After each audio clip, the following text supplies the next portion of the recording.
want to thank you for your interest in consecutive interpreting. Our goal is to present a video ASL, ASL, ASL. and some samples of consecutive interpreting, and our hope is that that will promote further discussion in the field. Let's begin by examining what consecutive interpreting is. When I use the term consecutive interpreting, what I mean is that we're using one language at a time. There's distinct pauses between the languages. Some people in our field believe that when you're using processing time, 6-7 seconds, that that's actually consecutive. That's not what I mean by consecutive. When I'm using the term consecutive interpreting, I mean that the speaker has stopped, the interpretation is presented, the interpretation is finished, the speaker or signer continues. Consecutive interpreting typically requires that the interpreter knows something about mapping or note-taking, and they may need to use those strategies in a given situation. As well, the interpreter will also need signals that tell people when they need to pause and for how long they need to pause for. Let's talk a little bit about the history of consecutive interpreting in our field. Despite plenty of evidence in the field of spoken language interpreting that consecutive is more accurate in just about every context possible, the field of sign language interpreting has predominantly used simultaneous interpretation. When we think about some of the reasons for that, I think that maybe the language pairs that we're using have contributed to that, in that the language pairs that we use, a spoken language and a signed language, don't have any overlap, so that you can be signing and I can be speaking at the same time, which isn't true for two spoken languages. So without that interference or without that overlap, I think that's contributed to our use of simultaneous interpretation. I think as well that we've used simultaneous for so long that we've perhaps not examined it critically enough. And finally, another reason that we continue to use simultaneous is that it's rewarded in our testing systems and our screening systems. Consecutive interpreting has a number of myths around it, and I'd like to explore some of those right now.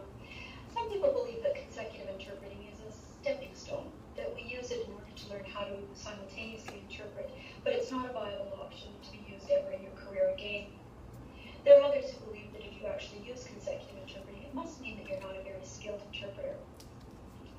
Some deaf people tell me that when they think about consecutive interpreting, they think that that's what their children did when they were interpreting for them.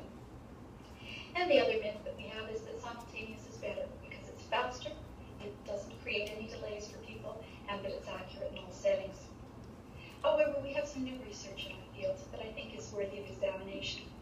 In my PhD study, I looked at courtroom interpretation and looked at 4 trials that involved criminal charges. So the consequences of errors was grave in those contexts. I also worked with teams of interpreters who were certified and experienced in legal settings. The study looked at 3 distinct discourse events: cross-examination, direct evidence, and expert witness testimony. The research results were surprising to me, but perhaps not surprising to others in our field. The 2 trials that used simultaneous interpretation achieved both an 87% accuracy rate and an 83% accuracy rate. Those trials that were conducted using consecutive interpreting enjoyed a 98 and a 95% degree of accuracy. And interesting enough, Dr. Burke Seligson, who works with Spanish-English interpreters, has done very similar research, and her results show that the simultaneous work of the Spanish-English interpreters was even more discouraging than the results shown in the study. Really? When we look at the actual discourse events, when we look at the expert witness testimony, in one of the trials, as much as 10% of that testimony was error-ridden. In the consecutive, you might have had 5 errors out of 292 utterances. So when you look at your handout accompanying this videotape, you'll see the error patterns for each of those discourse events. The discourse event known as direct evidence, and so by that I mean that the deaf person was providing their testimony. Out of 189 utterances, 39 of those utterances contained errors that were not corrected when done simultaneously, as opposed to 4 and 6 errors in the trials that were done consecutively. So we can see that the errors increase when we're using simultaneous and decrease when we're using consecutive, and that's in the hands of experienced and certified interpreters. I'll talk a little bit about the kinds of errors that occurred in those trials. One of the huge error patterns was that of omissions, and so when we're working simultaneously, our memory is maxed out, and we start to lose information, and so there was huge omissions of content. One of the other patterns that emerged as well was a shifted tense, and so that events that were past were actually spoken as if they were present tense. Shift of register, in that the spoken English in the courtroom was quite formal, consultative to formal, and when you looked at the interpretation, it would be casual in register.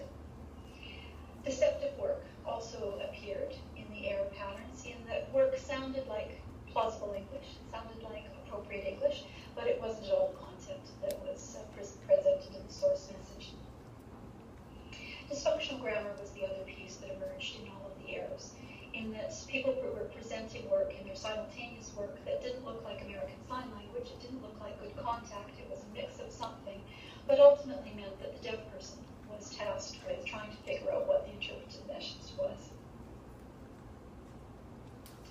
Finally, some other error patterns that emerged in the work. The work was very form-based when it was simultaneous, and by that I mean that it looked like English, like work.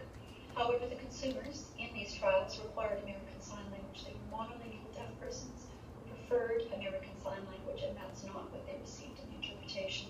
The interpretation was processed only at the lexical level, so a word-sign equivalency, which didn't reflect meaning-based work.